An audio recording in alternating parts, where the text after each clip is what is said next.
acute care centers. And it was adopted by a couple of other physicians that, or not physicians, but hospitals that got approval. We had to go before the board of directors. We wanted to roll it out to the entire corporation, but because it's a very small company, they thought it was a risk because they were only like a $10 million company. It was a $40 million contract, so we wanted to make sure that everything was financially sound in this company.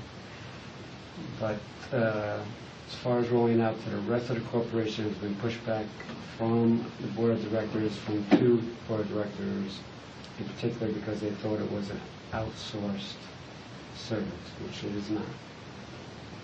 It's just an enhancement of nursing, it's an enhancement of central sterile, it's an enhancement of housekeeping. Yeah. And they also want to look at why couldn't our facilities perform what this company's doing.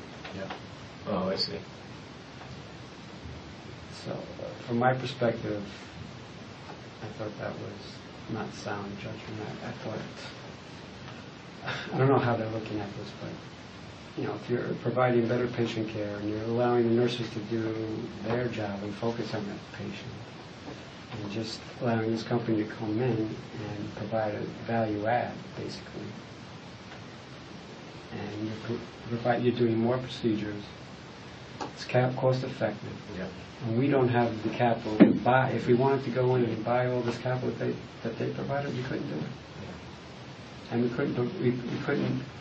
We have trouble providing for the cost of repair as well. So, you know, it's a political thing right now, and you know, I just don't understand it. So. Well, we've had generators that need to be purchased to utilize equipment.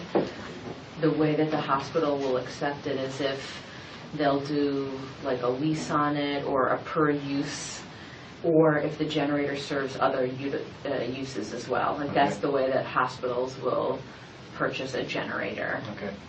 To bring it back, no, I'm sorry, go ahead. Yeah. Yes, sir.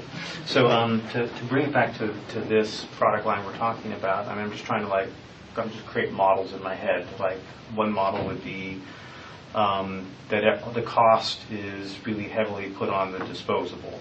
Just saying, so that whatever you buy, so there's multiple steps to this. One would be just blood pressure only, but continuous in a waveform. One you would step up to advanced parameters, which would be cardiac output, stroke volume variation. Again, non-invasive, but it would be something to replace the invasive flow trap that you use, for example. And to get to the higher level parameters, the company would charge more money for the higher level parameters. And there's various ways the company can charge more money for the higher level parameters. One would be to have a much more expensive disposable as one option. The other way is to have something a little bit more involved where you would pay to get the higher level parameters, but the rest of the system would remain the same. Right? So there would be some online service which is saying, no, for this patient I want to have cardiac output and stroke volume variation. And I'm just dreaming up something here, it doesn't exist, right, where there's an app and you say, like, no, for this procedure I'm buying this and this. And then that would be hooked up and you basically would buy the added parameters for that, but the disposable wouldn't be carrying that cost. Does that model make sense, is what I'm explaining? Both seem fine. Yeah. They're good options. From my perspective, I prefer to have a fixed cost. So why is that? So that we can know that we can budget. I see. That we. Who knows how many times the doctor's going to push the button and charge up the fee? Yeah, that'd be crazy. Okay. Or by accident. I don't want that. I didn't mean to do that. Yeah. Can't undo it. There was I think, there was a question over there. Go ahead.